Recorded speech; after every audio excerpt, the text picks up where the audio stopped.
jangan-jangan kita ini over regulasi. Nah, Kenapa over regulasi? Karena kita nggak mau mengamalkan Substansi. etik ini, substansi ini. oke, sekarang gini, Bang, menarik.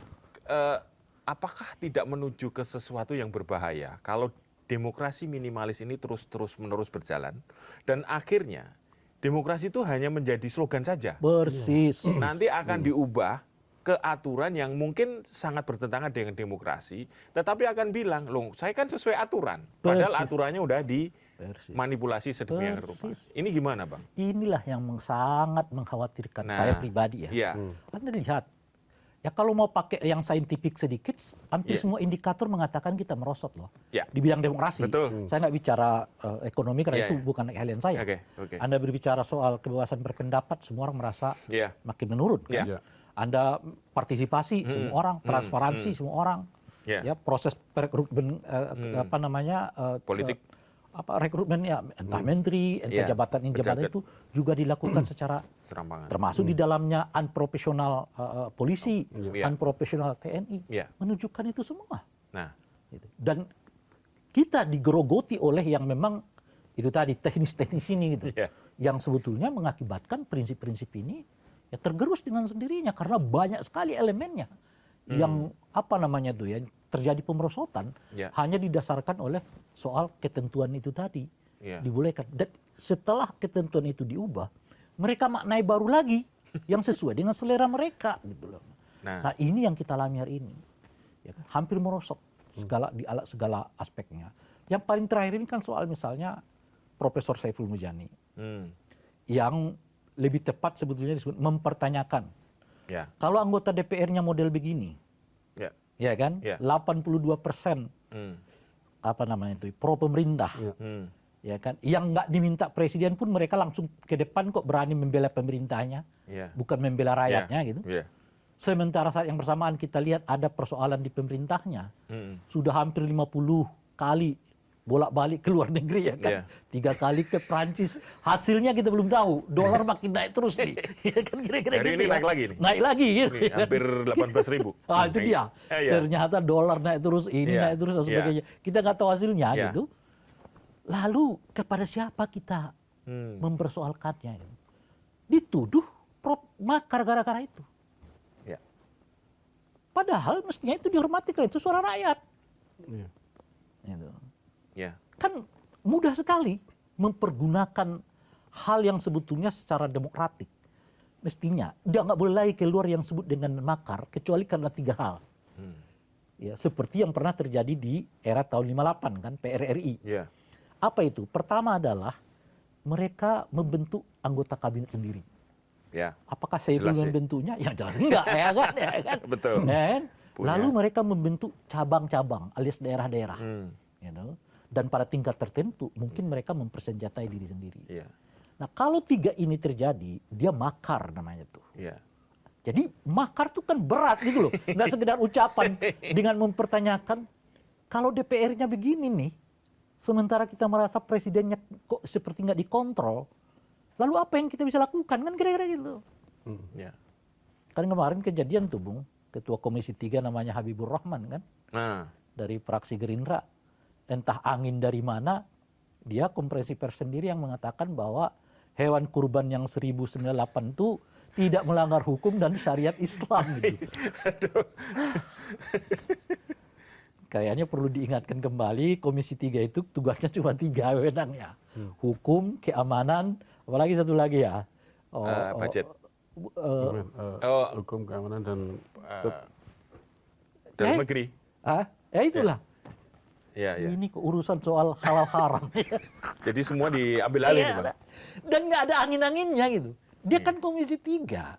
Iya. Jadi kalau rakyat mempertanyakan soal anggaran itu nanti belum ditanyakan oleh masyarakat, dia udah mengatakan boleh gitu. Kan mestinya nggak boleh. Dia kan mestinya kayak hakim nggak boleh berpendapat sebelum ada rapat di DPR itu gitu. Jadi overlap dong ya. Itulah yang saya sebut tadi.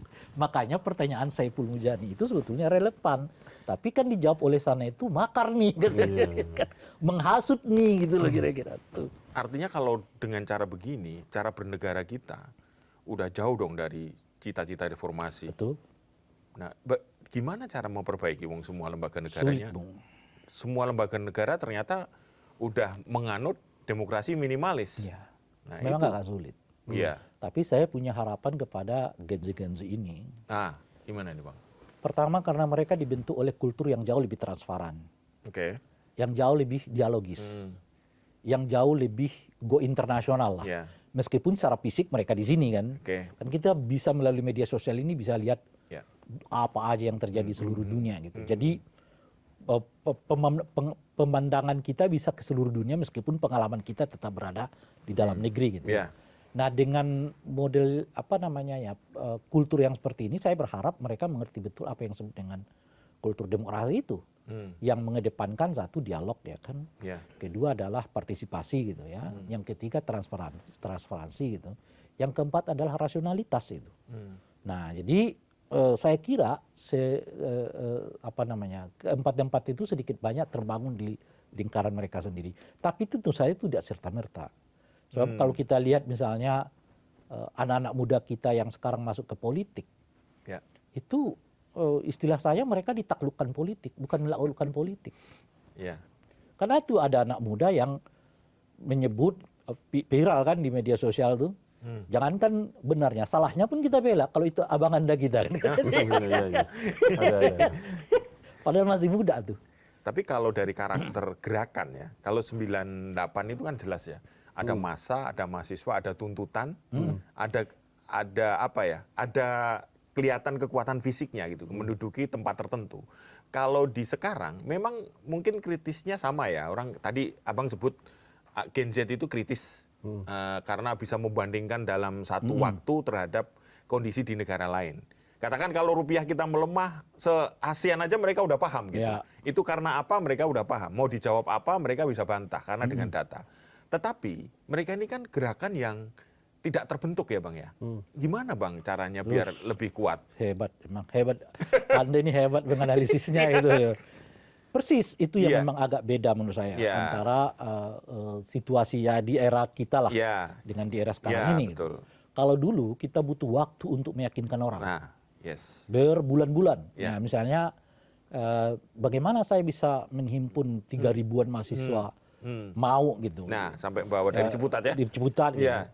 Ya tentu di samping bantuan saat itu pejabat rektor yaitu Ya. Pak Azumardi Azra yang menginstruksikan langsung bahwa seluruh mahasiswa harus turun ya, ikut aksi besoknya gitu Ya. kira-kira ya. Tapi juga ada unsur mereka percaya bahwa apa yang sedang kita lakukan itu untuk kepentingan bersama Oke. gitu. Dan itu saya bentuk bukan sehari dua hari. Itu bulanan saya keliling ke ke asrama, Ke warung-warung kopi. iya, Ketemu enggak, sama mahasiswa. asrama juga Iya, langsung. asrama mahasiswa.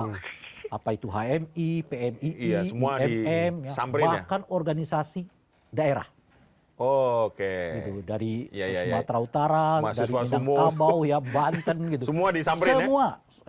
Iya, iya. Saya diajak diskusi Oke. oleh mereka, diundang ke tempat-tempat mereka, bicara tentang politik dan sebagainya. Dan itu bukan sebulan 2 bulan. Iya. Bisa setahunan saya mengerjakan itu.